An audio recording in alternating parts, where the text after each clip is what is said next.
오늘도 예배 자리를 지키시는 여러분들을 환영합니다. 안녕하세요. 안녕하세요. 자, 우리 옆에 이제 있으신 분들도 오늘 누가 왔나?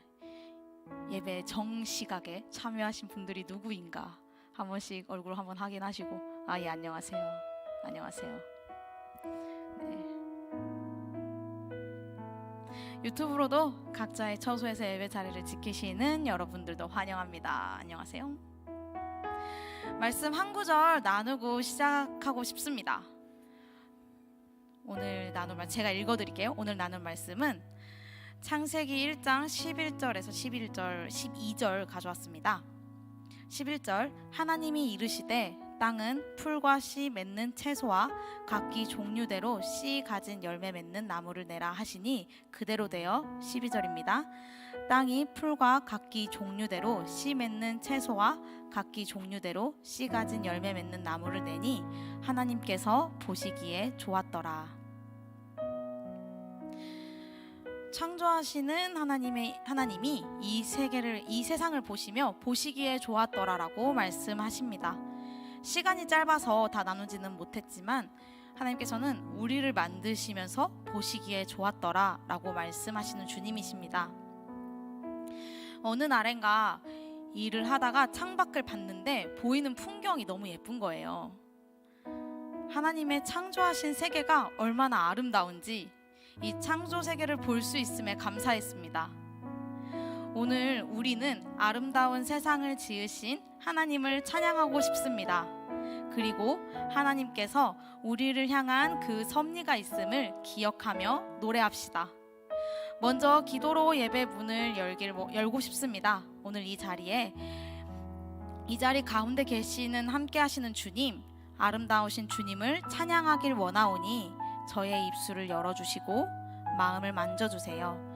분주한 나의 생각, 내 마음을 주님께 내려놓고 오직 시선을 주님께 들기를 원합니다. 성령으로 인도해 주세요. 다 같이 기도하시겠습니다. 사랑에 많으신 하나님 아버지 감사합니다. 오늘 이렇게 주님 앞에 나와 저희들 예배 드립니다. 아버지 정말 이 세상을 창조하신 하나님 정말 얼마나 아름다운지요. 우리 오늘 이 찬양을 이 아름다우신 예수님을 찬양하기를 원합니다.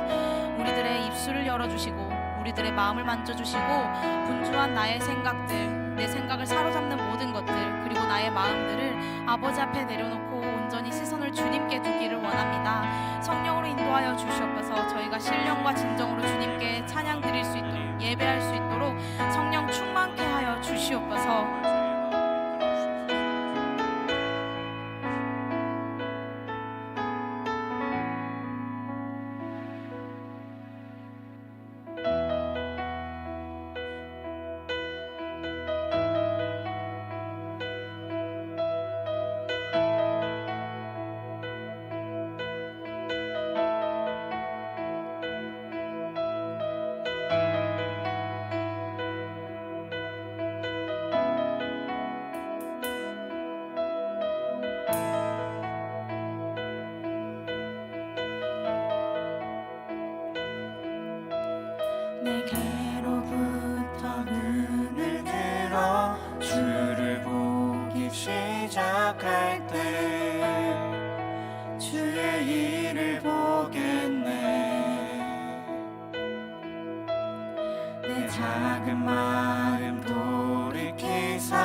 감 사라질 때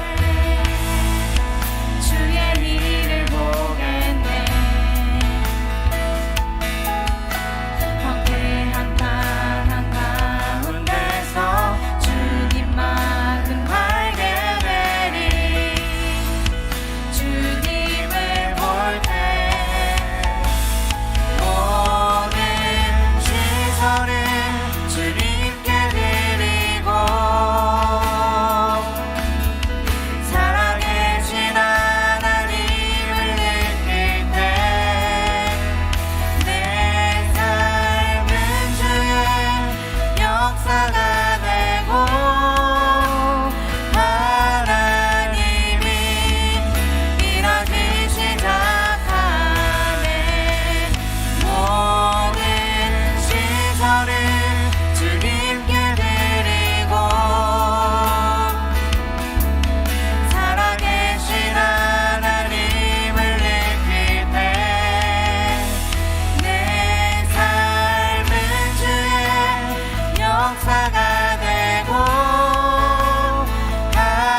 하나님이 일하기 시작. 모든 시선을 주님께 드리고 전능하신 하나님을 느낄 때 세상은 주의 나라가 되고 하나님이 일하기 시작하네.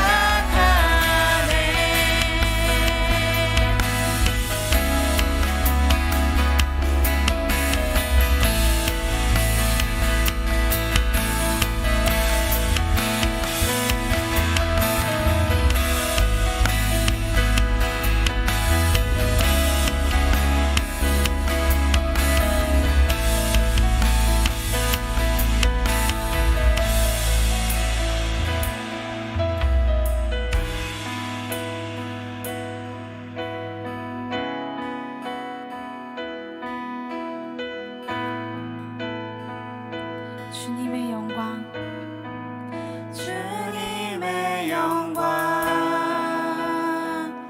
임하네.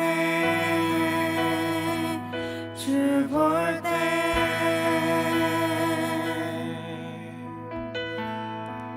주님의 영광 임하네. 주 볼 때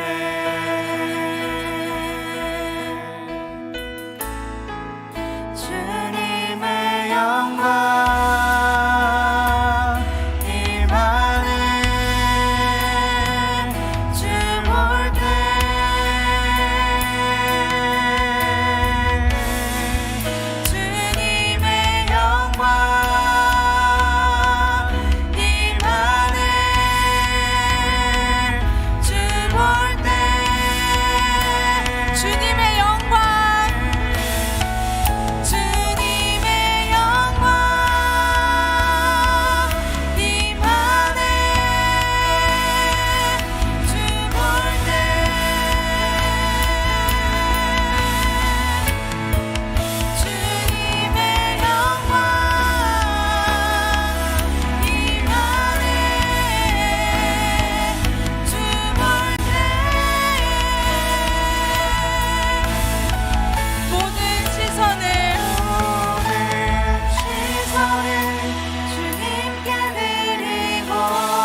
변함 없으시고 영원하신 그 사랑을 찬양하기를 원합니다. 다 같이 일어나 찬양할까요?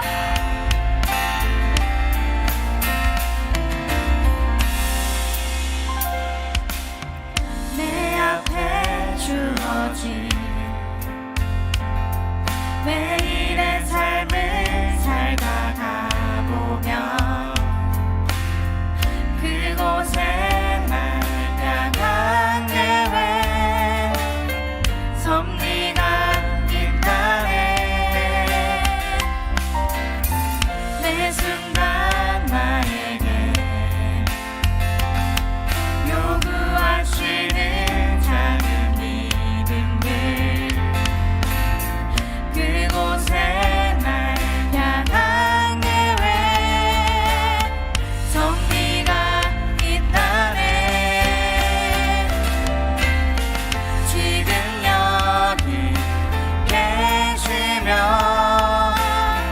말씀해 주시는 하나님 내 삶에 역사하시는 신실한 나의 하나님을 찬양해. 매 순간 나에게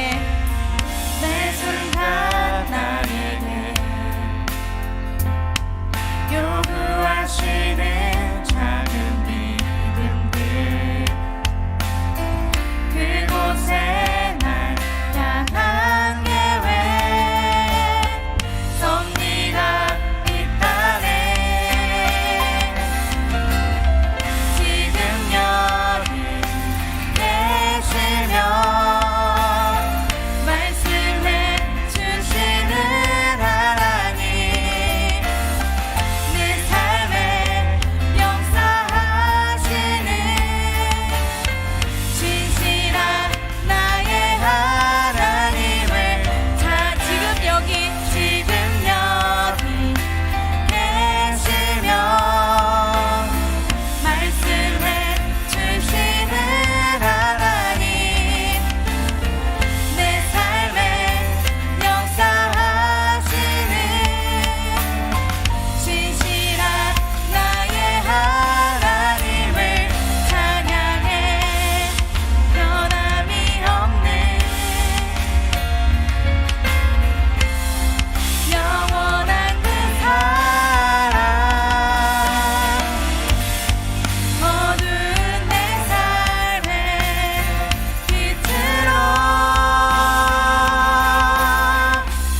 오신 주님, 부활의 주,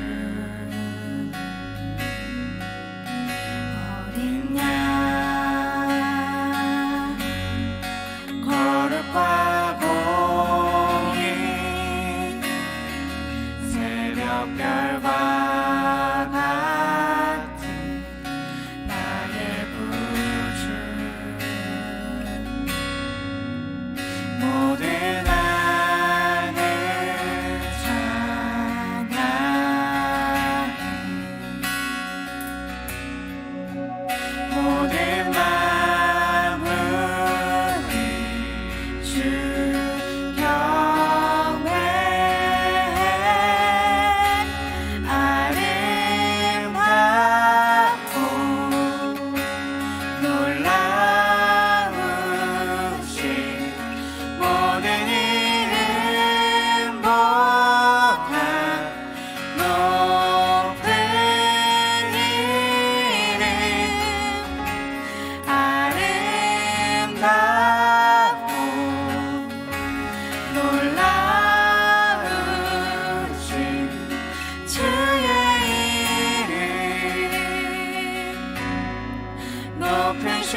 모든 이름보다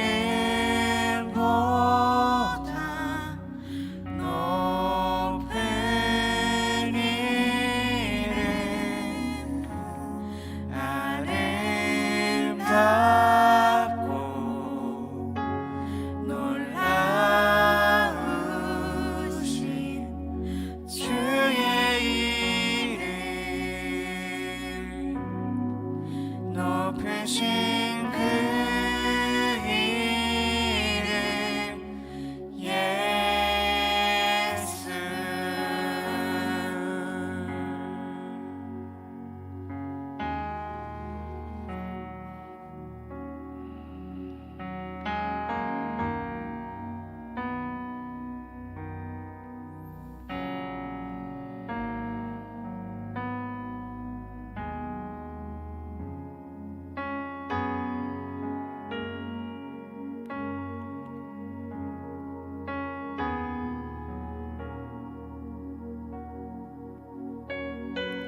찬양의 고백이 나의 삶의 고백이 되기를 원합니다. 지금 여기 계시며 말씀해 주시는 하나님, 주님 말씀 듣길 원합니다. 기도하시겠습니다.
이 장 찬송으로 하나님께 영광 올려드리겠습니다.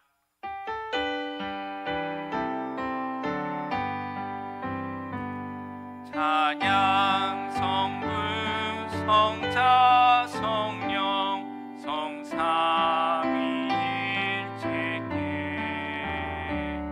영원 무궁하기까지 영광을 돌리세 영광을 돌리세.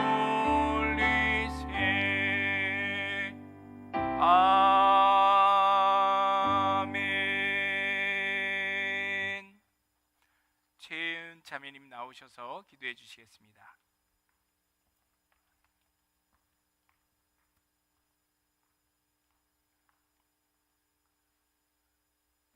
기도드리겠습니다. 오늘도 우리를 사랑하셔서 주님 전에 나와 함께 예배드릴 수 있게 해주심에 감사드립니다. 먼저 지난 한 주간 세상 속에서 주의 말씀 따라 살지 못했던 저희 죄를 회개하며 나아갑니다. 다가오는 주에는 어떤 상황에서든지 주님 말씀 붙잡으며 나아가는 예배자가 되게 하여 주세요. 이 시간 우리의 생각들은 잠시 내려놓고 하나님의 임재 가운데 나아갑니다. 오직 하나님만 바라보며 예배하오니 우리 가운데 임재하여 주셔서 목사님께서 전하시는 말씀을 통해 하나님을 더욱 알게 하여 주시고 들음이 순종과 행함으로까지 나아갈 수 있게 인도하여 주세요. 청년부를 이끌어 가시는 목사님께 영육간의 강건함을 허락하여 주시고 때에 따라 부족함 없는 능력과 은혜 부어주세요. 청년부를 위해 항상 기도로 섬기시는 집사님들의 건강과 가정에도 늘 함께하여 주세요. 부서와 예배를 위해 수고하는 임원들과 사역팀에게도 지혜와 능력 허락하셔서 남은 한 해의 사역도 하나님의 방법으로 하나님의 때에 선하게 이끌어 나갈 수 있게 하여 주시고 청년부가 예배와 기도, 찬양으로 더욱 하나 되는 귀한 공동체가 될 수 있게 은혜 내려주세요. 이 모든 말씀 사랑이 많으신 예수님의 이름으로 기도드렸습니다. 아멘.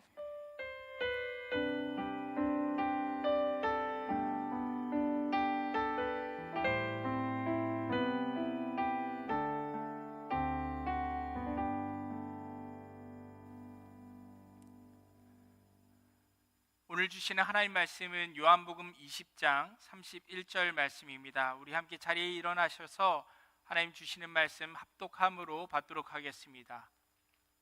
요한복음 20장 31절 한 절의 말씀을 다 같이 합독하시겠습니다. 오직 이것을 기록함은 너희로 예수께서 하나님의 아들 그리스도이심을 믿게 하려 하며 또 너희로 믿고 그 이름을 힘입어 생명을 얻게 하려 함이니라. 아멘. 이 말씀은 하나님의 말씀입니다. 자리에 앉으셔도 좋습니다.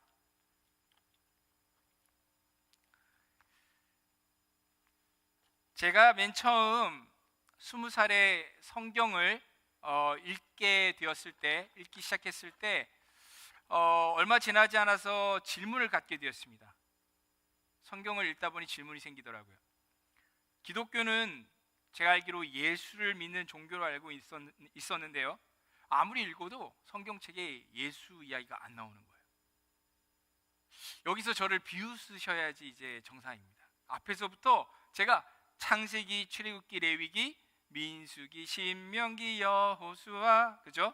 사사기, 룻기, 사무엘상하, 열왕기상하, 역대상하, 여기 해서 계속 구약 성경을 읽어가고 있는데 예수 그리스도라는 이름이 나옵니까? 안 나옵니까? 안 나오는 거죠. 아무리 성경을 읽어도 그렇게 궁금한데 예수 이야기는 안 나오는 겁니다. 말라기서까지 예수 이야기가 안 나오는 겁니다. 그것도 정말로 성경을 펴보면 어떻습니까? 앞부분에 거의 3분의 1을 차지하고 있는 구약 성경에 정말 전체를 읽는 내내 예수의 이름이 정확하게 등장하지를 않습니다.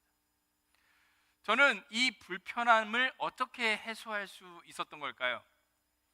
과연 우리 기독교인들은 오직 성경을 하나님의 말씀, 진리로 믿는다 고백을 하고 있는데, 그리고 그렇게 믿는다고 우리는 말하는데 대체 그 성경의 어떤 내용을 근거로 우리는 우리의 믿음을 고백하고 있는 걸까요?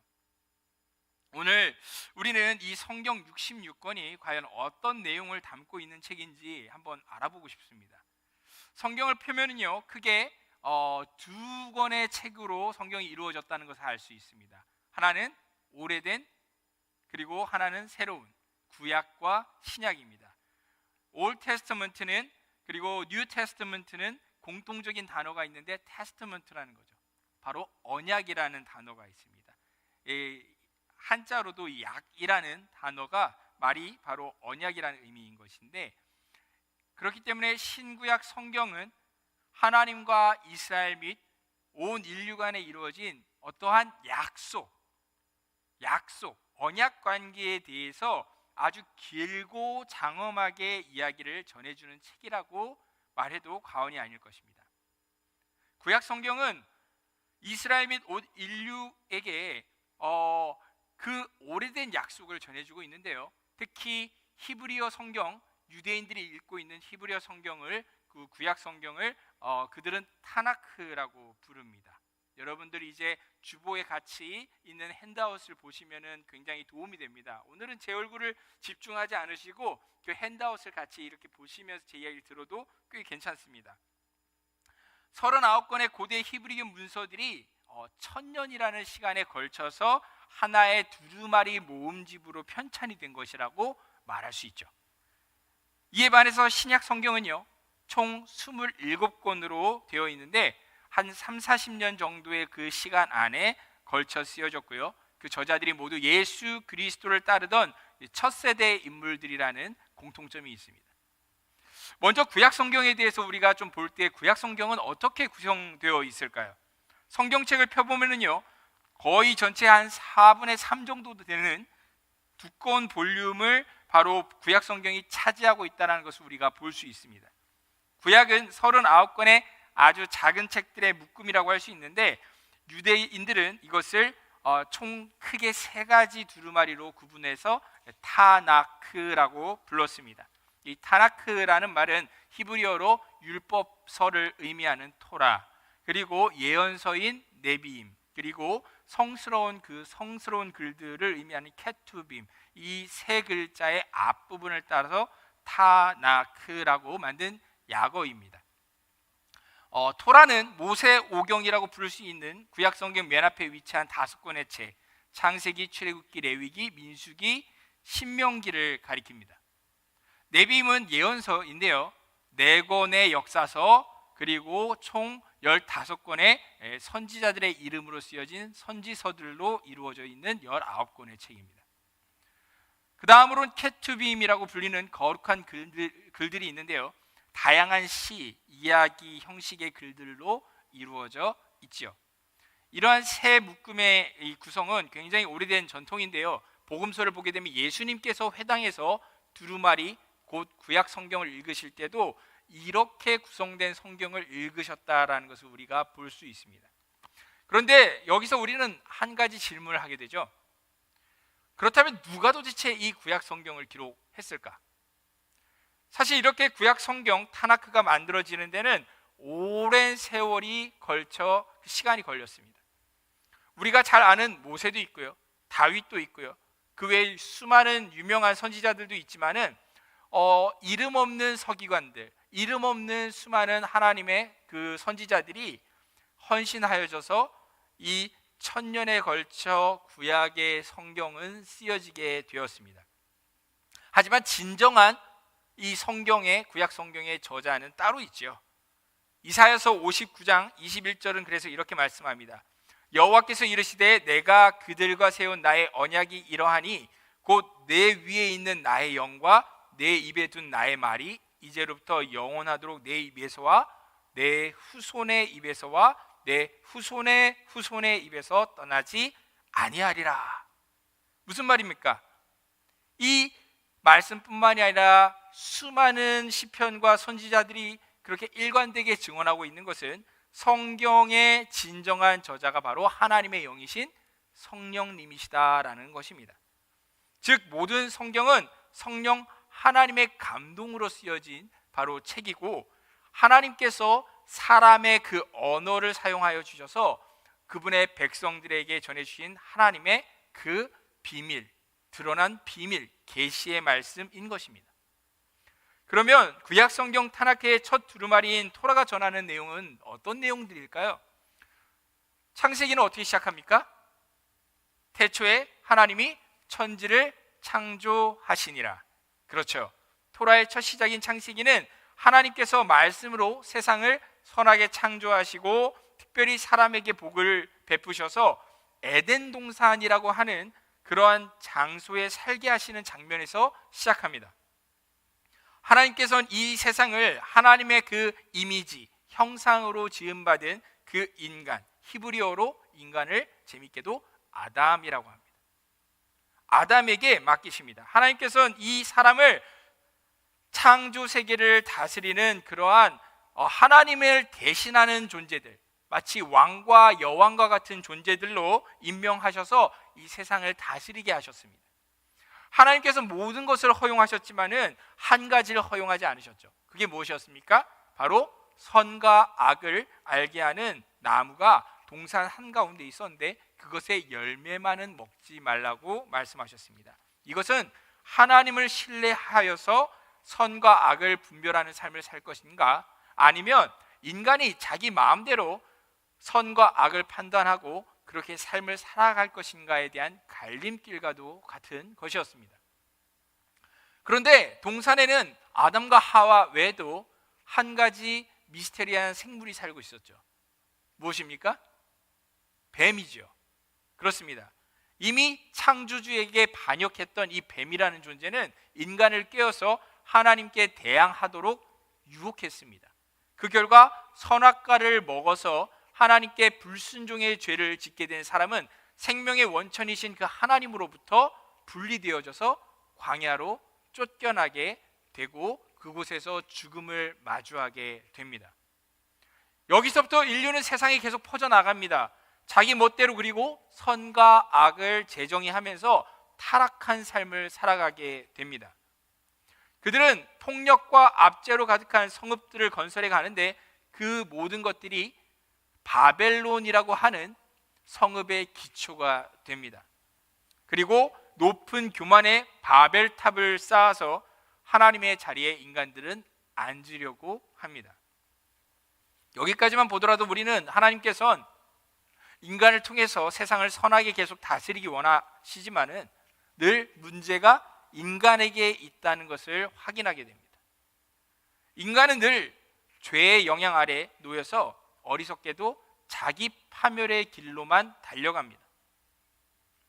창세기에만 해도 수없이 반복되는 이런 악순환들을 보면서 우리는 이대로는 안 되고 어떤 새로운 종류의 인간이 필요하다라는 결론에 도달하게 되는 거죠. 그것이 바로 하나님의 놀라우신 계획이었습니다. 그렇기 때문에 하나님께서는 뱀에게 유혹당하지 않고 뱀에게 결코 굴복당하지 않는 어떤 새로운 인간, 새로운 아담이 올 것이라고 놀라운 약속을 하십니다. 창세기 3장 15절의 약속이죠. 내가 너로 여자와 원수가 되게 하고 네 후손도 여자의 후손과 원수가 되게 하리니 여자의 후손은 내 머리를 상하게 할 것이요 너는 그의 발꿈치를 상하게 할 것이라. 여기서부터 이야기는 아브라함과 사라라는 한 부부의 집안에서 그리고 그 집안을 향하여 하나님께서 주신 그 약속을 따라서 이야기가 흘러가기 시작합니다. 하나님께서는 그들에게 과거의 첫 인류에게 주셨던 그 복과 동일한 놀라운 복을 약속하십니다. 창세기 12장의 약속이 그렇죠. 내가 너로 큰 민족을 이루고 내게 복을 주어 내 이름을 창대하게 하리니 너는 무엇이 되리라? 복이 될지라. 땅의 모든 족속이 너로 말미암아 복을 얻을 것이라. 그래서 아브라함과 그의 가족들은 바벨론 땅을 떠납니다. 하나님께서 자손을 주시기라고 약속하신 그 새 에덴과도 같은 약속의 땅 가나안을 향해 그들은 떠납니다. 그렇게 이제 아브라함의 집안의 이야기가 본격적으로 시작됩니다. 아브라함, 이삭, 야곱 그리고 야곱의 12아들들. 우리는 성경을 읽을수록 이 가족에게 한번 기대를 걸어보고 싶은 그런 동병상련의 마음을 가집니다. 하지만 창세기를 읽으면 읽을수록 우리는 이 가족이 얼마나 역기능적이고 죄인의 본성을 버리지 못하는지를 발견하게만 될 뿐이죠. 그들은 서로 거짓말하고 속이고 죽이려고 듭니다. 심지어 아주 지저분한 성적인 추문들이 그 집안에는 끊이질 않습니다. 정말 이런 것들을 볼 때 우리는 인간에게는 정말 기대할 것이 없구나라는 것을 깨닫게 될 뿐인 거죠. 에덴 동산에서 인류가 추방이 된 이후로 인간에게서 우리가 기대할 수 있는 것이 참 없다는 것을 우리는 창세기에서 발견합니다. 결국 아브라함의 자손들은 400년간 이집트에서 유배의 시간을 겪게 됩니다. 아브라함의 가족의 이 모든 실패 이야기들은 어떤 구약 성경 전체에서 그 몇 안 되는 밝은 스포트라이트의 순간들을 위한 어떤 어두운 세팅이 되어 줍니다. 하나님께서는 이들에게 변함없이 신실하십니다. 또 언약이라고 하는 영원한 약속을 허락하여 주셔서 이 아브라함의 집안을 통해서 온 인류를 구원하시고 복을 베푸시겠다라고 말씀을 하십니다. 이로 인해 아브라함의 후손들은 그 역사를 통해서 자신들의 그 생각, 자신들의 어떤 죄의 본성들을 버리고 하나님의 이 약속의 언약의 말씀에 순종할 때 때로는 복을 누리기도 하는 모습을 조금씩 보이기 시작합니다. 이때로부터 아브라함의 자손들의 숫자가 폭발적으로 늘어나기 시작합니다. 그들은 결국 이집트에서 노예의 삶을 살게 되는데요. 이것이 출애굽기부터 신명기까지의 토라의 나머지 4권의 책들의 이야기입니다. 여기서 토라의 다른 중요한 인물이 바로 모세라는 인물이 등장하죠. 하나님께서 그 모세를 택하셔서 이스라엘 백성을 구원하시는데, 그리고 그들 모두를 하나님과의 언약 관계로 초대받을 어떤 특별한 장소, 신의 산으로 데려가게끔 만드십니다. 그들은 하나님의 산 신의 산에서 하나님과 만나게 되고 613개의 율법 조항들을 받게 되는데, 이 율법들은 하나님께서 세상 가운데 이스라엘을 새로운 하나님의 백성이 되게끔 만드시는 놀라운 하나님의 방법이었습니다. 하나님께서는 그때 말씀하십니다. 세계가 다 내게 속하였나니 너희가 내 말을 듣고 내 언약을 지키면 너희는 모든 민족 중에서 내 소유가 될 것이고 너희가 나에게 대하여 제사장 나라가 되며 거룩한 백성이 되리라. 모세는 하나님과 이스라엘 백성 사이에서 이 모든 과정을 정말 그 사이에서 역할을 할 만한 훌륭한 인물이었습니다. 그는 하나님의 말씀을 전한 최고의 선지자와 같은 인물이었고요. 그리고 하나님 앞에서 그들을 대변한 제사장이기도 했고요. 그리고 또 온 백성을 이끌어서 어려움에서 구원한 어떠한 왕과도 같은 그런 탁월한 인물이었습니다. 하지만 이 토라의 이야기가 진행될수록 어떻습니까? 이 백성들은 계속 실패의 모습만 보여줍니다. 그들은 계속해서 언약을 어기고 심지어 모세조차도 하나님의 영광을 가리는 행동을 하고야만 합니다. 사실 모세는 토라의 끝 이 신명기에서 이스라엘이 약속의 땅 가나안에 들어간다 할지라도 그러한 반복되는 실패는 계속될 것이고 결국 그 땅에서 이스라엘 백성들이 쫓겨나기까지 이를 것을 예언하게 됩니다. 그러나 그는 하나님께서 이스라엘의 구원을 결국에는 이루실 것이다 라고 그렇게 말합니다. 언젠가 그 하나님의 백성들의 실패를 다 감싸주시고 그들의 그 죄된 마음을 고쳐서 정말 세상과 죄가 아닌 하나님을 사랑하는 백성으로 그들을 변화시켜 줄 거고, 그리고 그들을 영원한 생명으로 인도해 주실 것이라고 하나님 그렇게 해 주실 거라고 모세는 약속합니다. 하지만 모세는 어떻습니까? 약속의 땅에 들어가지 못하고 그저 그 땅을 바라보고 죽습니다. 그 위대한 모세란 인물의 죽음을 놓고 그 후대의 인물들은 신명기의 맨 끝에 이런 기록을 남깁니다. 그 후에는 이스라엘의 모세와 같은 선지자가 일어나지 못하였나니. 그들은 자신들의 시점에서 역사를 되돌아보면서 다시는 모세와 같은 선지자가 이스라엘에 일어나지 못했다라고 기록하고 있습니다. 분명 모세는 그렇게 예언했음에도 불구하고 말입니다. 나와 같은 선지자를 하나님께서 분명 일으키실 것이다. 그 다음이 바로 타나크의 두 번째 두루마리라고 할 수 있는 네비임이라고 우리는 볼 수 있습니다. 네비임은 크게 두 부분으로 나뉘는데 앞부분에 전기 예언서와 뒷부분에 후기 예언서입니다. 전기 예언서는 여호수아, 사사기, 사무엘 상하, 그리고 열왕기 상하 이렇게 해가지고 총 4권의 책입니다.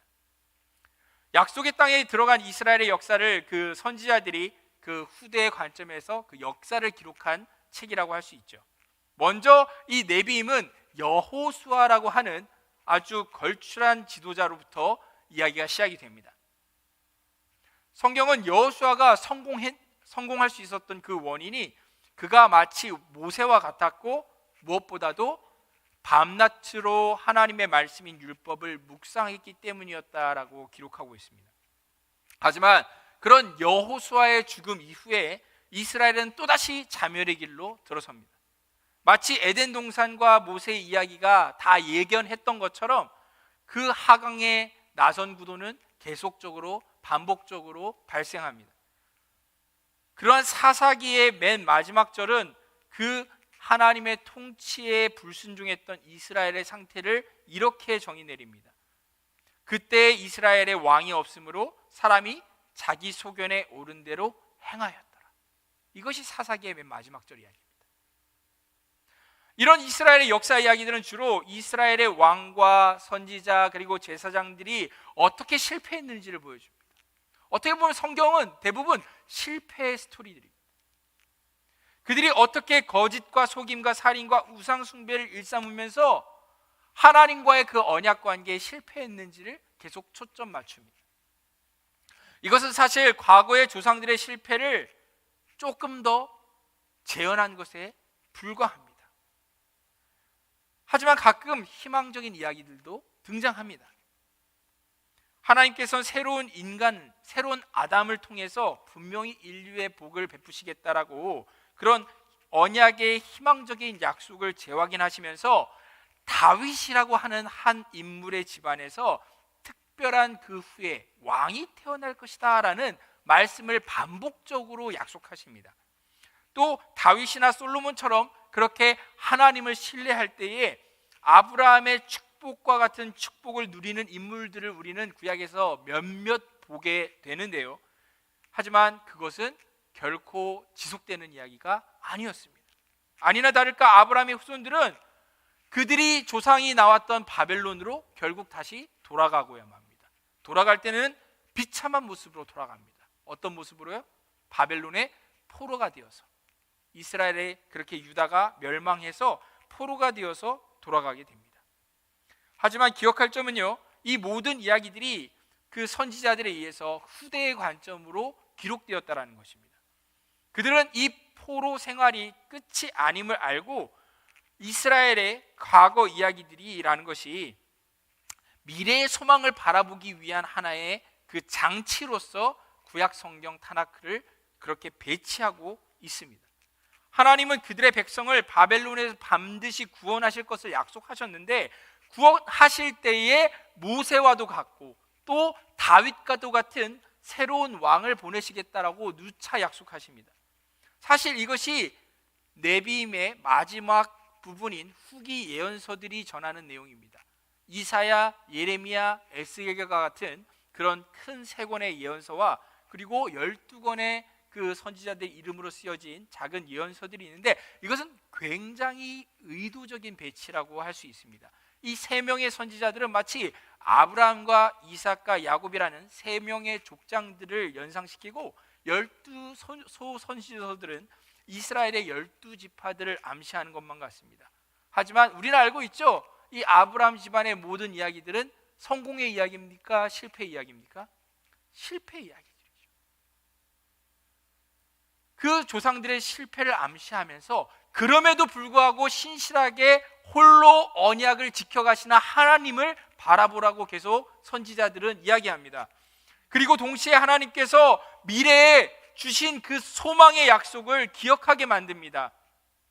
이 선지서들은 그 앞에 있는 토라의 여러 그 이야기들과 전기 예언서들과 아주 거미줄처럼 촘촘하게 연결되어 있는데 그러면서 그 이야기는 더 확장되어 갑니다. 이런 구약의 선지자들의 임무는 모세와 같이 역할을 하는 것이었는데 하나님의 그 실패하고 타락한 백성들, 이 이스라엘 백성들을 질책하면서 그들에게 이대로 살아가면 계속 자멸의 길로 달려가면 여호와의 큰 날, 심판의 날이 올 것이다라는 것을 예언하는 것이었습니다. 하지만 그 일은 정말 주전 586년 바벨론의 침공에 의해서 성전이 불타고 예루살렘이 멸망하면서 현실화되었습니다. 그들은 바벨론으로 끌려가게 되었죠. 하지만 하나님께서는 선지자를 통해서 분명히 약속하셨습니다. 70년의 약속의 시간이 차면 그들이 다시 약속의 땅으로 돌아오게 될 것이고 뿐만이 아니라 하나님께서는 놀라운 일을 하셔서 그들을 새로운 존재로, 새로운 이스라엘로 언젠가는 만들어 주실 것이다라고 약속하셨습니다. 특별히 하나님께서 약속하시는 새로운 왕, 새로운 모세, 새로운 다윗과도 같은 그 통치자를 보내셔서 그들을 다스리실 것이다 라고 끊임없이 약속하셨습니다. 그분은 온 세상에 하나님의 그 복을 회복시키시고 아브라함의 약속을 이루실 분이라는 거죠. 그렇기 때문에 구약의 두 번째 묶음인 네비임의 결론도 토라와 똑같습니다. 그 끝이라고 할 수 있는 말라기 4장 5절에서 6절은 이렇게 말씀합니다. 보라, 여호와의 크고 두려운 날이 이르기 전에 내가 선지자 엘리야를 너희에게 보내리니 그가 아버지의 마음을 자녀에게로 돌이키게 하고 자녀들의 마음을 그들의 아버지에게로 돌이키게 하리라. 무엇입니까? 새로운 모세, 새로운 엘리야 같은 이가 올 것이니 기대하라는 그런 말씀인 것입니다. 하나님께서는 그를 통해서 그분의 백성을 정결하게 하고 언젠가 구원하시겠다 마지막으로 약속하시는 것입니다. 이제 이 타나크의 세 번째이자 마지막인 케투빔이라는 그 두루마리로 넘어가겠습니다. 케투빔은 다양한 두루마리의 모음집인데 각각의 그런 성스러운 글들의 앞에 언급된 토라와 예언서의 핵심 주제들로 이렇게 연결되어지고요, 정교하게 연결되어져서 발전되는 이야기들입니다. 예를 들어서 시편의 도입부에 등장하는 시 두 편이 있습니다. 1편과 2편인데요. 이것은 토라의 시작 부분과 굉장히 깊은 연관이 있다고 할 수 있죠. 시편 1편에 등장하는 의인은 율법을 성공적으로 묵상했던 성공적인 지도자, 어떤 특별한 인물 여호수아를 이렇게 묘사하고 있다고 할 수 있습니다. 그는 마치 모세가 약속한 왕과 같았고 에덴 동산에 있는 영원한 생명나무와도 같아 보입니다. 그런데 시편 2편은 그가 정확하게 누구인지를 더 명확하게 밝혀줍니다. 바로 하나님이 약속하신 왕이시고 다윗의 가문에서 나실 하나님의 아들이시고 열방의 악을 물리치고 온 세상에 하나님의 복을 회복하실 분이 바로 그분이시다라고 시편 2편은 말하고 있죠. 시편의 나머지 148편의 이 시들은 하나님의 백성이 이 미래에 찾아올 소망을 어떻게 기다리면서 기도해야 하는지를 가르쳐 줍니다. 그리고 그 다음으로 등장하는 지혜서들이 있죠. 토라의 그 예언서들의 이야기가 제기하고 있는 몇 가지 삶에 풀리지 않는 수수께끼와 같은 이야기들이 있습니다. 고통의 문제라든지 삶의 허무함이라든지 이러한 것들에 대해서 다루고 있습니다. 잠언은 토라 속에 그 모세가 말하는 것처럼 하나님을 신뢰하고 그렇게 신실하게 순종하면은 평화와 성공을 얻을 것이라고 약속하고 있습니다. 하지만 인생이 그렇게 순탄하지만 않죠. 그렇기 때문에 전도서와 욥기는 이스라엘뿐만이 아닌 인생의 모든 삶을 돌아보면서 그것이 결코 일반적인 것은 아니고 또 특별한 사례들이 있다라고 이야기하면서 그럴 때 어떤 고민으로 하나님을 볼 것인지에 대해서 우리에게 답을 알려줍니다. 이러한 세 권의 지혜서들은 하나님의 선하고도 혼란스러운 세상 가운데 지혜롭게 사는 것이 무엇인지에 대해서 심오한 대화를 우리에게 건네고 있죠. 또한 히브리어 성경의 타나크의 맨 끝에 자리하고 있는 책들은 두 권이 있는데요. 바로 다니엘서와 역대기입니다. 다니엘서와 역대기가 사실 그 히브리어 구약 성경의 끝에 있습니다. 다니엘서는 이스라엘의 실패와 고난의 긴 역사를 돌아보면서 이 세상의 그 새로운 미래에 대해서 소망을 가지고 바라보게 합니다. 언젠가 토라와 예언서가 예언했던 그 새로운 아담이 올 것이다 라고 다니엘서는 누차 예언합니다. 인류의 그 짐승과도 같은 악한 본성에 의해서 그 오실 분은 짓밟힐 것이지만은 하나님께서는 그를 의롭다 여기셔서 일으키시고 하나님의 권능으로 세상을 장차 다스리게 할 것이다 라고 다니엘서는 예언합니다. 마지막으로 역대기는 타나크의 그 맨 처음부터 이스라엘이 바벨론에서 돌아올 때까지 그 모든 역사를 다시 한번 요약해서 그렇게 들려주면서 하나님이 다윗에게 주신 그 미래의 왕에 대한 약속에 집중을 합니다. 그분은 새 예루살렘에 하나님의 그 백성들을 다 모으시고 열방의 그 하나님의 복을 베푸실 분이다라고 말합니다. 역대기의 마지막 구절은 타나크 곳곳에 담긴 그 핵심적인 말씀들과 관련이 있다 할 수 있는데요. 이 구절들은 궁극적인 포로 귀환에 대한 소망을 멈추지 않고 있고 또 하나님께서 그와 함께 하시는 한 이스라엘 사람들이 반드시 약속의 땅으로 돌아올 것을 이야기합니다. 그리고 새 예루살렘에 올라갈 것이고 그곳을 분명히 회복시킬 다윗의 후손이 올 것으로 이야기하고 있습니다. 그렇게 구약 성경 타나크는 끝이 납니다. 이러한 이 타나크의 이야기는 한 문장으로 요약할 때 이스라엘 역사의 모든 시대의 그 다양한 글들이 한데 엮여서 이스라엘과 온 인류에 대한 그 하나님의 언약이 통일된 이야기로서 흘러간다 할 수 있겠습니다. 자, 이때쯤 되면 여러분들이 이제 깨달으셨습니다. 이건 설교가 아니라 설교를 빙자한 성경 강의구나. 예, 맞습니다. 그렇다면 이제 또 남아있는 것이 하나 있다는 것도 아시게 되죠. 뭐죠? 신약 성경입니다. 걱정하지 마십시오. 신약 성경은 실제 3분의 4분의 1밖에 안 된 볼륨이니만큼 요약된 내용이 훨씬 짧습니다. 신약 성경에 대해서 그럼 한번 살펴볼까요? 초기 우리 기독교 공동체들은 초기부터 27권들의 책들을 특별하게 여겼습니다. 이 27권들의 책들을 그리고 모아서 새로운 약속, 신약 성경이란 이름으로써 구약 성경과 나란히 읽기 시작했습니다. 예수님께로 이르는 통일된 이야기라는 것에서 이 성경들은 가치가 있습니다. 그렇다면 신약 성경의 이 책들이 전하는 내용은 무엇일까요? 그리고 도대체 구약과 어떤 통일된 이야기를 이루고 있는 걸까요? 놀랍게도 구약의 모든 내용들은 신약 성경의 내용들과 하나로 연결이 되면서 단 하나의 주제를 일치한 그 주제를 가지고 귀결합니다. 어떤 주제일까요? 한 단어로 말하자면 바로 예수 그리스도입니다. 신약은 앞서 수천 년 동안 예언되어 왔던 그 세상을 회복시키기 위해서 올 하나님의 기름 부으심 받은 왕이 바로 예수 그리스도다라고 말씀합니다. 신약은 이야기 형식으로 된 마태, 마가, 누가 그리고 요한이란 4권의 복음서로 시작이 되는데요. 이 책들은 예수님의 탄생, 생애, 죽음 그리고 부활을 증언하고 있습니다. 그러면서 기쁜 소식, 즉 복음을 선포합니다. 이 4권의 복음서는요, 나사렛 예수를 열방을 향한 하나님의 복을 회복하실 그 아브라함의 자손이자 악을 진멸하고 하나님과 인류의 언약 관계를 회복하실 새로운 아담이다라고 그렇게 소개합니다. 예수님이 바로 인간이시지만 또한 하나님이시다라고 묘사하고 있는 겁니다. 더 정확하게 말해서 하나님의 독생자이신 아들 하나님께서 이 세상을 구원하시고자 이 땅에 오셨다라고 신약 성경은 명확하게 그 복음서는 우리에게 말합니다. 요한복음 3장 16절은 선포하죠. 뭐라고요? 하나님이 세상을 이처럼 사랑하사 독생자를 주셨으니 이는 그를 믿는 자마다 멸망하지 않고 영생을 얻게 하려 함이니라. 이것이 바로 성경 전체의 핵심이라고 할 수 있죠.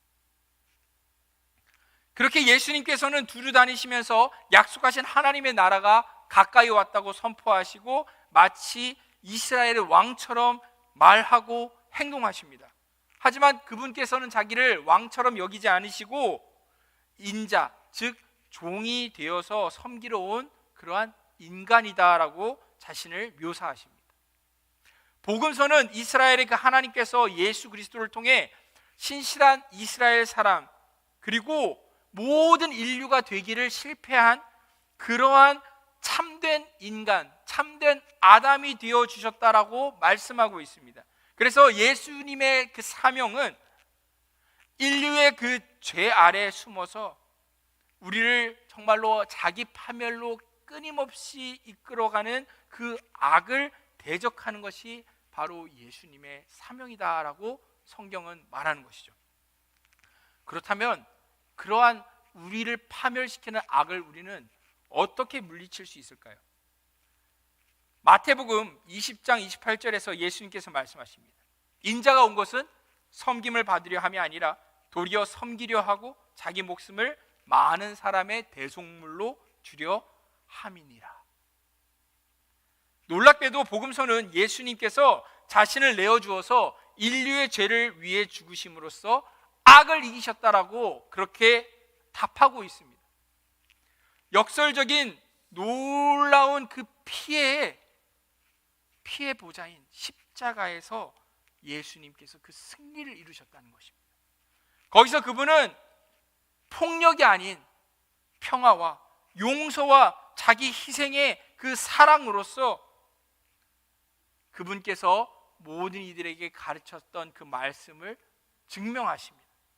세상을 향한 하나님의 그 사랑이라는 것이 악과 죽음보다 강하기 때문에 예수 그리스도를 부활의 그 새 생명으로 이끌어내셨고요, 결국 진정한 완벽한 인간의 모습이 무엇인지를 우리에게 예수 그리스도를 통하여서 하나님께서는 보여주시죠. 그리고 그분은 승천하십니다. 다시 오실 것을 약속하시고 승천하시죠. 그리고 사도행전이 이어집니다.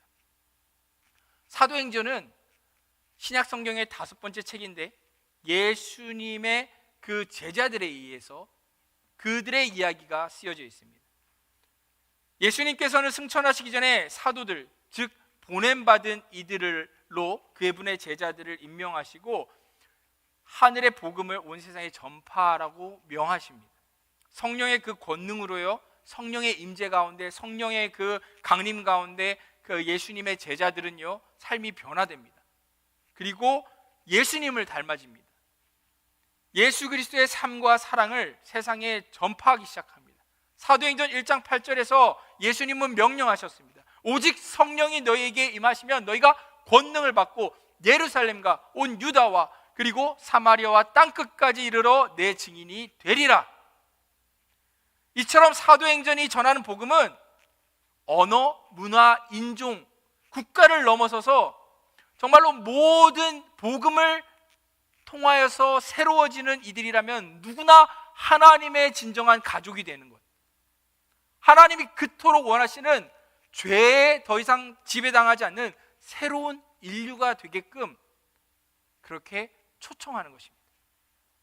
그 다음으로 사도들의 서신, 편지들이 등장하죠. 이 편지들은 교회로 이렇게 교회라고 불려지는 그 예수님을 따르는 그 공동체들의 가르침과 그 조언을 제공하기 위해서 쓰여진 그런 편지들이었는데, 그 처음 13권의 서신들은 사도 바울과 관련이 있고요. 그리고 그 글들은 글이 얼마나 길고 짧은지에 따라서 순서대로 배치가 되어 있습니다. 그리고 이어진 히브리서는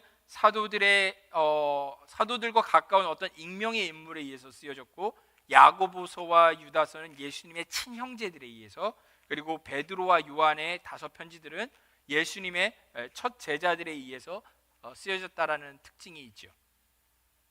이 사도들의 서신에 대해서 이야기를 하자면, 사도들은 초기 기독교 공동체들을 향하여서 부활하신 왕이신 예수님에 대한 그 기쁜 소식이 어떻게 인류의 역사를 바꾸고 우리의 삶의 모든 영역들을 변화시킬 수 있는지를 들려줍니다.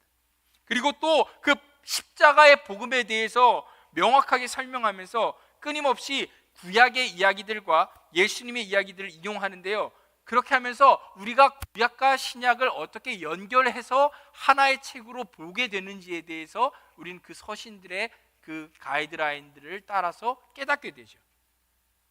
인류가 바벨론의 포로로 잡혀 있을 때 예수님께서 새로운 집을 세우기 위해서 오셨다라고 말하는 것입니다. 비유컨대 우리 모두가 이기심과 죄라는 그 이집트의 그 바로의 노예로 살고 있었는데, 예수님께서 유월절 어린 양과 같이 십자가에 죽으셔서 우리를 해방시켜서 약속의 땅으로, 천국으로 인도해 주셨다라는 거죠. 따라서 우리 모든 인류들은, 옛 인류들은, 그리고 흙으로 죽어서 돌아가야 되는 아담, 흙과 같은 존재들인데, 예수님의 부활로 말미암아 우리는 놀라운 새로운 피조물이 되었다라는 것이 이 서신서들의 가르침인 것입니다. 우린 비록 악한 세대를 살고 있지만 예수님과 성령을 통해서 지금 바로 여기에 새로운 창조 세계가 펼쳐지기 시작했다라는 거죠. 이제 신약의, 그리고 성경 전체의 맨 마지막인 요한계시록에 도착했습니다. 이 요한계시록은 7교회에 보내는 편지입니다. 예수님을 따르는 모든 이에게 그리고 도전과 위로를 주는 계시의 말씀이죠. 이 책에 강력한 상징과 이미지들이 가득한데, 이것들은 결국 앞에 있는 65권의 이 성경의 모든 이야기들을 하나로 합칩니다. 예수님은 죽임당한 피 흘리는 어린 양이시고 또 높임을 받으시기에 합당한 만왕의 왕으로 묘사되고 있습니다. 그분은 자신의 백성을 노예와 바벨론의 포로에서 구원하십니다. 백성들이 바벨론의 그 영향력, 이 세상의 영향력을 거부할 때에 죽임당한 어린 양과 같이 비록 고난을 받아야 할지 모르겠지만, 하지만 부활하신 그 어린 양 왕을 따른다면 이 죽음조차도 새하늘과 새 땅, 새로운 세계의 이 하늘로부터의 강림을 막지 못할 것이다 라고 요한계시록은 말합니다. 그리고 바로 새하늘과 새 땅, 새 피조 세계는 에덴 동산과 같은 새 예루살렘성, 오래된 그 이 땅에서의 죄의 그 포로된 삶에서 벗어난 그 모든 인류가 영원히 거하게 될 그 약속의 땅, 바로 본향집이다라고 묘사합니다. 이 성경의 마지막 장에 이르면 하늘과 땅도 다시 하나가 되고 새 인류는 성경 첫 장에서 받은 그 사명을 따라서 세상을 예수를 닮아 사랑과 능력으로 다스리게 됩니다. 그렇기 때문에 성경 66권을 다 읽고 요한계시록의 끝에 도달하게 되는 모든 성도들이라면은 이 요한계시록의 마지막 고백과 같은 고백을 함께 하게 되는 것이죠. 이것을 증언하시니까 이르되 내가 진실로 속히 오리라 하시거늘 아멘 주 예수여 오시옵소서. 성경을 끝까지 믿음으로 읽게 된 이들은 요한계시록의 마지막 문장과 같이 고백하게 되는 것입니다. 이처럼 신약은 정말 놀라운 책입니다. 여기에 담긴 사도들의 증언은 우리를 부활하신 예수님께로 이끌어가고 성령을 통해서 인간의 말이 하나님의 그 소망의 말씀이 되어서 1세기로부터 바로 지금의 21세기까지 여전히 이루고 있다는 것을 깨닫게 합니다. 이 모든 책에 하나님께서 어떻게 예수님과 성령을 통하여서 이 역사의 최종 목표라고 할 수 있는 새롭게 된 새하늘과 새 땅 창조 세계로 가는지를 우리에게 보여줍니다. 그렇기 때문에 여전히 신약 성경은 끝난 책이 아니고 여전히 우리에 의해서 계속 쓰여져 가는 책이라고 할 수 있는 거죠. 오늘 처음 읽었던 본문의 말씀을 다시 한번 읽고 말씀을 마무리할까 합니다. 요한복음 20장 31절 말씀이었죠. 이렇게 말씀했습니다. 오직 이것을 기록함은 너희로 예수께서 하나님의 아들 그리스도이심을 믿게 하려 하며 또 너희로 믿고 그 이름을 힘입어 생명을 얻게 하려 함이니라. 어떻습니까? 이 요한복음의 맨 마지막 절 말씀은 이 성경이 쓰여진 목적이 무엇인지에 대해서 아주 정확하게 우리에게 알려주고 있습니다. 무엇입니까? 성경을 읽는 자마다 예수께서 나의 하나님이시고 예수께서 바로 하나님의 아들이시고 나의 구원자 예수께서 그리스도이심을 믿게 하는 것. 그래서 그분을 믿고 천국에서 새롭게 창조될 하나님의 백성, 새 인류로 영원히 영생을 얻고 살아가게끔 만드는 것. 그것이 바로 이 성경이 쓰여진 목적이다라고 요한은 말하고 있습니다. 수천 년 이상의 길고 긴 그 하나님의 계시의 그 시간을 뚫고 누가? 예수 그리스도께서 저 하늘의 영광을 다 버리시고 이 낮고 낮은 땅으로 우리를 위해 오셨다는 것입니다. 그 십자가 희생을 통해서 이 소망이 없는 죄인들을 새로운 피조물로 만들어 주시고 하나님의 나라의 백성이 되게 하시고자 그 아주 오랜 약속대로 우리에게 약속을 이루고자 오셨다는 것입니다. 그러기에 성경은 어떤 책입니까? 성경은 예수가 오실 것이라는 것을 약속했던 구약과 예수가 오셨고 약속대로 다시 오실 것이라는 것을 알려주는 신약으로 이루어진 바로 약속의 책입니다. 정확하게 말하면 그 약속 그 자체이신 예수의 책이 바로 성경인 것입니다. 성경은 예수의 책입니다. 어떻습니까?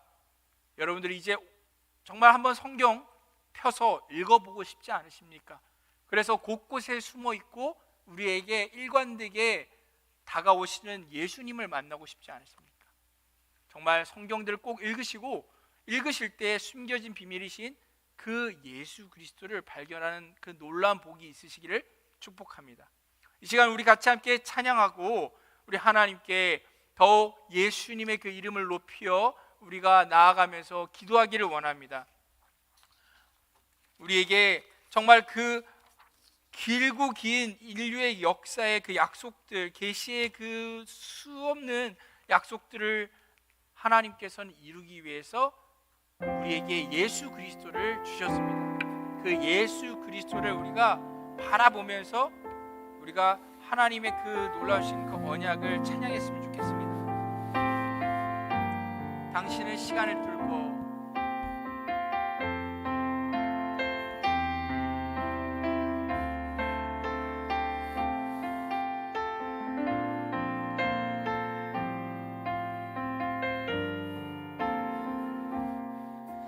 쉬는 시간을 두고 이 땅 가운데 오셨네. 우리 없는 하늘 원치 않아 우리 삶에 오셨네. 당신의 평안 버리고 우리에게 평안 주셨네. 가장 낮은 자의 모습으로 우리 삶에 오셨네. 당신은 시간을 두고 이 땅 가운데 오셨네. 우리 없는 하늘 원치 않아 우리 삶에 오셨네. 자신의 평안 버리고 우리에게 평안 주셨네. 가장 낮은 자의 모습으로 우리 삶에 오셨네.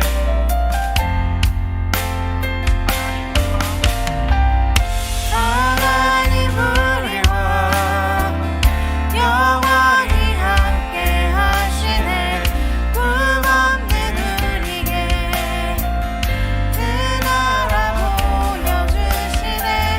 연약한 자들의 친구가 되어주시고 힘없는 우리의 인생을 위로하시네.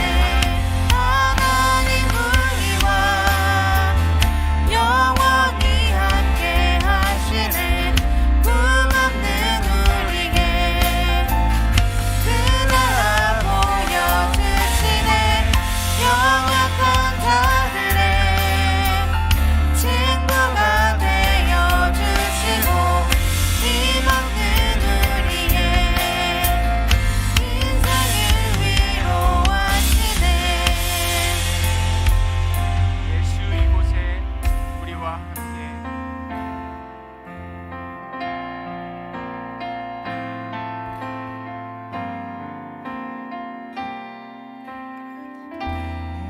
예수 이곳에 우리와 함께 영원히. 예수 이곳에 우리와 함께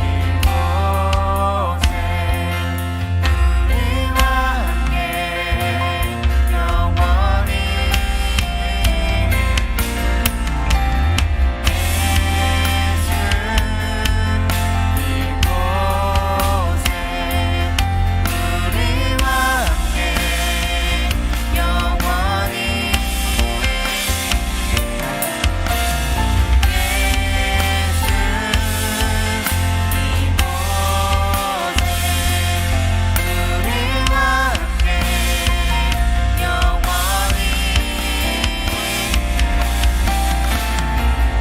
하나님 우리와 영원히 함께 하시네.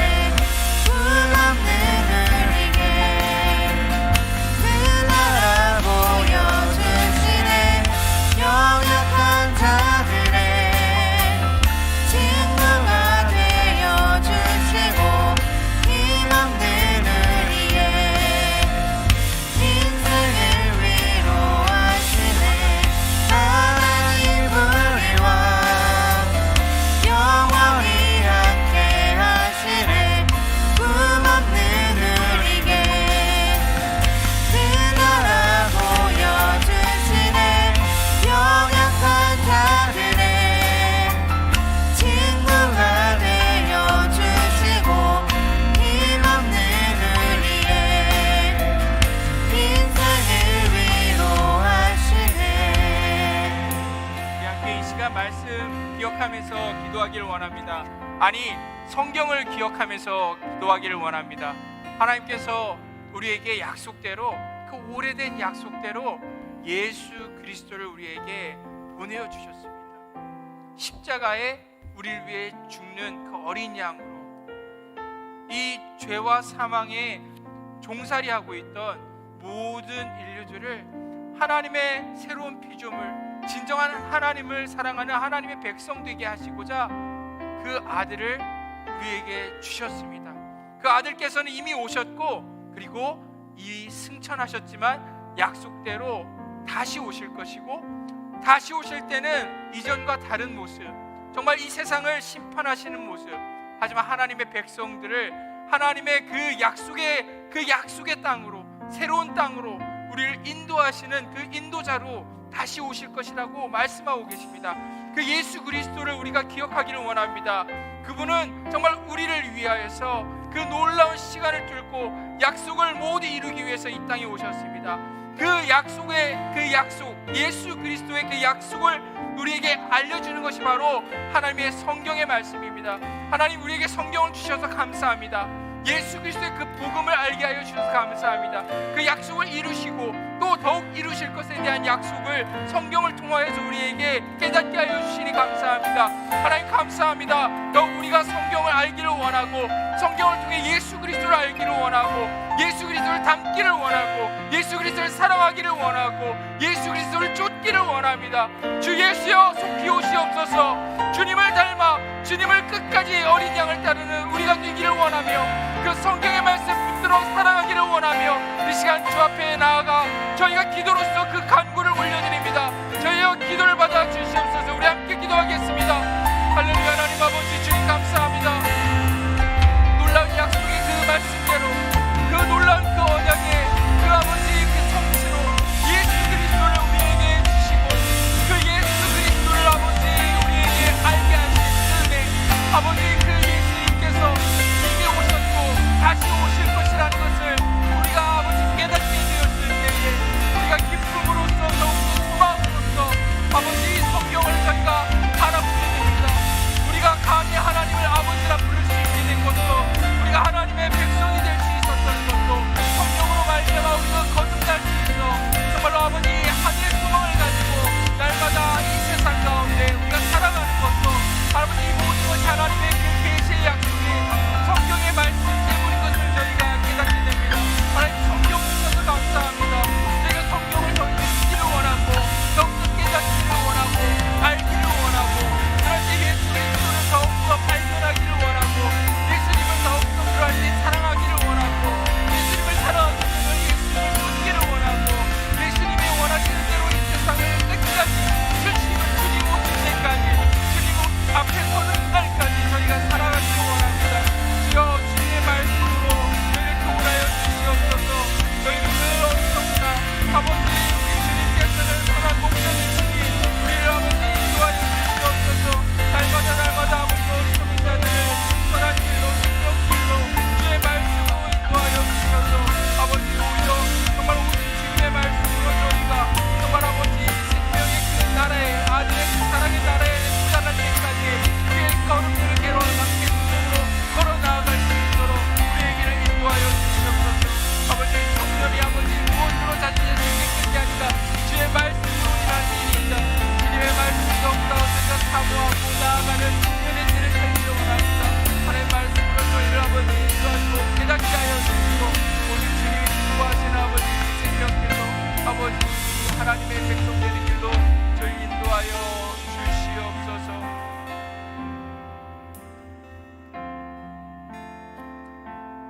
주님, 주님의 그 율례를 저희에게 깨우쳐 주시옵소서. 주님의 그 놀라운 약속들을 깨닫게 하여 주시옵소서. 주의 말씀이 우리의 삶의 유일한 빛이고 우리의 길이 됩니다. 우리 예수 그리스도만이 유일한 길이요 진리요 생명 되십니다. 성경을 통하여서 예수 그리스도를 알게 하시니 감사합니다. 감히 예수 그리스도를 알게 하시고 믿게 하시고 우리가 예수 그리스도를 사랑하게 된 것도 이 모든 것이 우리에게 성경을 주셨기 때문입니다. 어찌 우리가 이 책을 사랑하지 않을 수가 있겠습니까?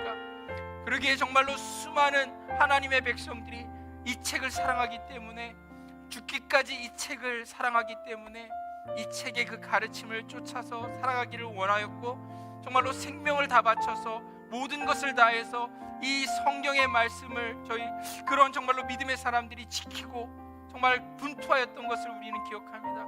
이제는 우리가 하나님의 말씀을 더욱 알기를 원하고 이 성경을 더 사랑하기를 원하고 성경의 그 참된 주인공이시고 주제가 되시는 예수 그리스도를 더 깨달아 알기를 원합니다. 주님, 우리 마음 가운데 성령 하나님께서 조명하여 주셔서 깨닫는 마음을 주시고, 특별히 성경을 사랑하는 마음을 주시고, 진리를 기뻐하는 마음을 주셔서 우리가 더욱더 하나님 말씀을 더욱더 사랑하고, 날마다 정말로 하나님의 백성답게, 새로운 피조물답게 정말 예수 그리스도만을 나의 구주, 나의 하나님으로 모시고 주님 앞에 서는 그날까지, 주님 앞에 정말로 서는 그날까지 우리가 어린 양을 따라 살아가게 하여 주시옵소서. 이 세상이 모두 예수님 알기까지 성경을 우리가 선포하는 자들 되게 하여 주시고, 성경을 가르치는 자들 되게 하여 주시고, 성경대로 우리가 삶의 본을 보여서 정말로 모든 이들이 하나님의 말씀을, 정말로 예수 그리스도의 그 가르침을 배워 정말 그들의 삶 가운데 지켜 살아가는 제자들이 되게끔 우리가 이 세상을 변화시키는 그런 하나님의 백성들 되게 하여 주시옵소서. 주님, 날마다 정말로 성령으로 더욱 저희를 감동시켜 주셔서 성경을 사모하게 하여 주시고, 읽게 하여 주시고, 깨닫게 하여 주시고, 우리를 변화시켜 주시옵소서. 귀한 계시의 말씀, 예수의 책 성경 우리에게 주심을 감사합니다. 주님, 홀로 영광과 찬양을 받아 주시옵소서. 하나님, 또한 감사드리는 것은 정말 하나님 앞에 나올 때 하나님 사랑하는 마음으로 우리 형제자매들 작은 예물이지만 하나님 정말로 주님의 나라를 위하여서 이 예물들을 드렸습니다. 정말로 그 예물들 주님께서 복되게 하시고 축복하여 주셔서 정말로 하나님 이 말씀이 세상에 전파되는 데 쓰임받게 하여 주시고, 정말로 모든 하나님을 향한 정말로 그 마음의 중심들을 기억하여 주셔서 정말로 그 삶의 걸음걸음마다 복음이 꼽히게 하여 주시옵소서. 하나님께 드리기를 원하지만, 또 예배에 나오기를 원하지만 상황과 형편과 환경과 건강과 모든 문제들 때문에 나오지 못한 이들이 있습니다. 하나님, 정말로 특별히 그 마음들 가운데 중심을 기억하여 주시고, 더욱 하나님께서 모든 것을 형통케 하여 주셔서 하나님 넉넉하게 주님께 드릴 수 있도록, 넉넉하게 특별히 예배로서, 넉넉하게 하나님 예수님을 따르는 삶으로서 정말로 그 삶을 기쁘게 살아갈 수 있도록 도우시기를 기도합니다. 주님께서 복 주시고 살펴주시고 되어주시고 부어주셔서 하나님 복의 복으로 그 백성들을 인도하여 주시옵소서.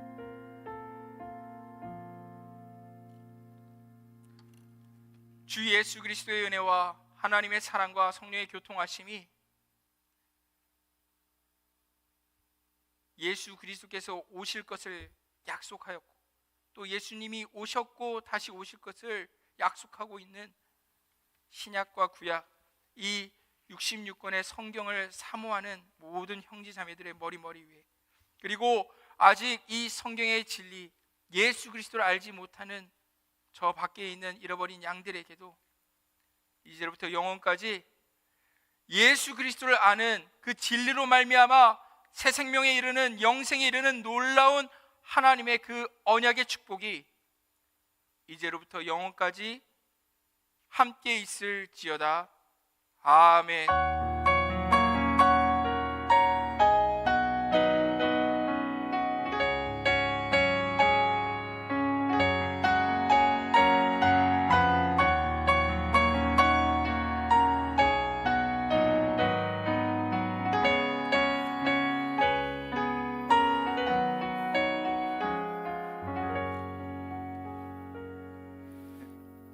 예배는 청년 예배 형식으로 드리지만 누구나 참여가 가능한 예배이오니 모두가 기쁜 마음으로 예배에 참석해 주시기 바랍니다. 본 예배는 헌금 수집 시간이 예배 중에 따로 마련되어 있지 않습니다. 들어오실 때 예배당 뒤에 있는 헌금함에 넣어주시면 저희가 감사함으로 하나님께 봉헌하도록 하겠습니다. 본교회 소식 전달해 드리도록 하겠습니다. 다음 주일인 22일은 총동원 주일로 지키고 그 다음 주일인 29일은 새생명 주일로 지킵니다. 그동안 각자의 사정으로 교회에 나오지 못했던 가정과 성도님들과 함께 하나님께 예배드리고 친교를 나누는 기쁨의 주일입니다. 당일 낮 1, 2부 예배 시에 청년부는 행사 부스 운영을 담당하게 되었습니다.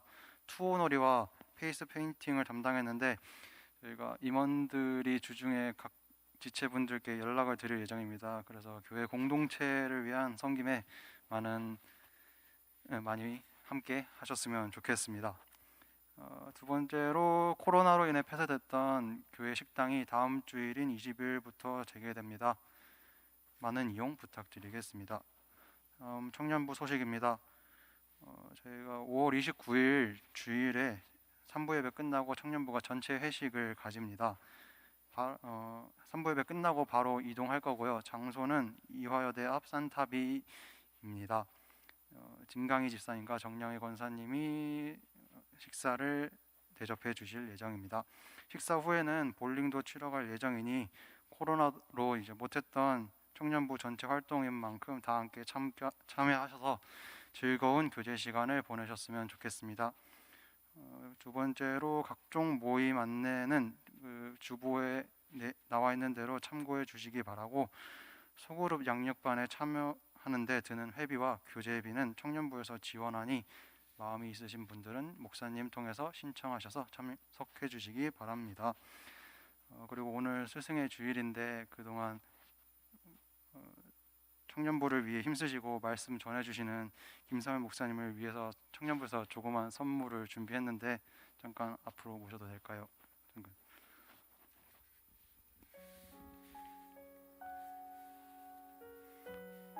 혹시 그냥 짧게라도 한 말씀 있으시면 해주시고 축복송 부르겠습니다. 생각하지 못했는데 항상 제가 마음에 두고 있는 것은 유일한 주요 스승 되시는 분은 우리 예수님밖에 없으십니다. 저는 가르치는 자가 아니고 가르침을 받은 것을 나누는 자에 불과한데 그래도 늘 사랑해 주셔서 감사합니다. 작지만 작은 선물 준비했는데 일단 받으시고 축복송으로 축복해드리고 보내드리도록 하겠습니다.